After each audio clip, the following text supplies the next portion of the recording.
क्या कोई बेटा अपनी ही माँ का वध कर सकता है? क्या धर्म इतना कठोर हो सकता है कि ममता भी उसके सामने छोटी पड़ जाए? आज हम आपको एक ऐसी सच्ची कथा सुनाने जा रहे हैं जो हिंदू धर्म के इतिहास में सबसे विचित्र और चौंकाने वाली घटनाओं में से एक है। ये कहानी है भगवान विष्णु के छठे अवतार भगवान परशुराम की और उस आदेश की जिसने एक बेटे को अपनी माँ के विरुद्ध खड़ा कर दिया। बहुत समय पहले सतयुग के अंत और त्रेता युग के प्रारंभ में एक महान ऋषि रहते थे, महर्षि जमदग्नि। वे अत्यंत तेजस्वी, ज्ञानी और तपस्वी ब्राह्मण थे। उनकी पत्नी थी माता रेणुका। माता रेणुका अत्यंत पवित्रता और तपस्विनी थी। उनकी तपस्या इतनी शक्तिशाली थी कि वे रोज बिना किसी पके हुए घड़े के सिर्फ नदी की मिट्टी से घड़ा बनाकर पानी भर लाती थी। ये कोई सामान्य बात नहीं थी। ये उनके अटल मन, शुद्ध चरित्र और तपस्या का परिणाम था। एक दिन माता रेणुका रोज की तरह नदी पर गई। उसी समय उन्होंने देखा कि एक गंधर्व राजा अपनी अप्सराओं के साथ जल में क्रीड़ा कर रहा है। वो दृश्य बहुत सुंदर और आकर्षक था। एक पल के लिए माता रेणुका का मन विचलित हो गया।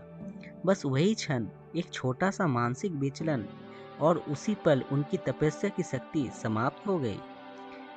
जब उन्होंने मिट्टी से घड़ा बनाने की कोशिश की तो घड़ा नहीं बन पाया और वे पानी भी नहीं भर सकी। वे समझ गए कि उनसे मन में एक गलती हो गई है। उधर आश्रम में बैठे महर्षि जमदग्नि ने अपनी दिव्य दृष्टि से ये सब देख लिया। जब माता रेणुका खाली हाथ लौटी तो महर्षि अत्यंत क्रोधित हो गए। उनके लिए मन की पवित्रता सर्वोच्च थी। उन्होंने इसे एक गंभीर दोष माना। क्रोध में आकर महर्षि जमदग्नि ने अपने पुत्रों को बुलाया और आदेश दिया, तुम अपनी माता का वध करो। यह आदेश अत्यंत कठोर और असामान्य था। उनके बड़े पुत्रों ने इस आदेश को मानने से इनकार कर दिया। उन्होंने कहा कि वे ऐसा पाप नहीं कर सकते। अब बारी आई सबसे छोटे पुत्र परशुराम की। परशुराम अपने पिता के अत्यंत आज्ञाकारी थे। उनके लिए पिता का आदेश ही धर्म था। बिना किसी तर्क या विरोध के उन्होंने अपने पिता की आज्ञा स्वीकार कर ली।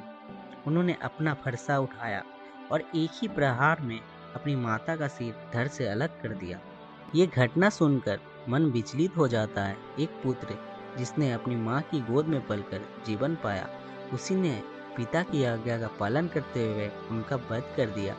लेकिन यह एक क्रूरता नहीं थी, इसके पीछे एक गहरा आध्यात्मिक अर्थ छुपा हुआ है। परशुराम की आज्ञाकारिता देख महर्षि जमदग्नि अत्यंत प्रसन्न हुए। उन्होंने कहा, पुत्र, तुम कोई भी वरदान मांग सकते हो। तब परशुराम ने जो मांगा वो इस कथा का सबसे महत्वपूर्ण भाग है। उन्होंने कहा, पिताश्री, मेरी माता को पुनर्जीवित कर दीजिए और उन्हें इस घटना की कोई स्मृति ना रहे। महर्षि जमदग्नि ने प्रसन्न होकर ये वरदान दिया। माता रेणुका पुनर्जीवित हो गई और उन्हें कुछ भी याद नहीं रहा। ये कथा हमें कई गहरे संदेश देती है। परशुराम ने अपने पिता की आज्ञा को सर्वोपरि माना। माता रेणुका की शक्ति उनके मन की पवित्रता से थी। महर्षि जमदग्नि का क्रोध बहुत कठोर था, जो हमें सिखाता है कि क्रोध में लिया गया निर्णय कितना कठोर हो सकता है।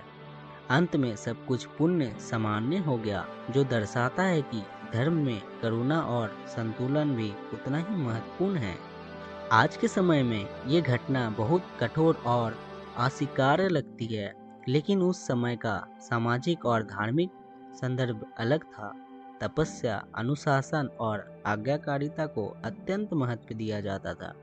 इस कथा को हमें प्रतीकात्मक और आध्यात्मिक दृष्टि से समझना चाहिए, न कि केवल शाब्दिक रूप से।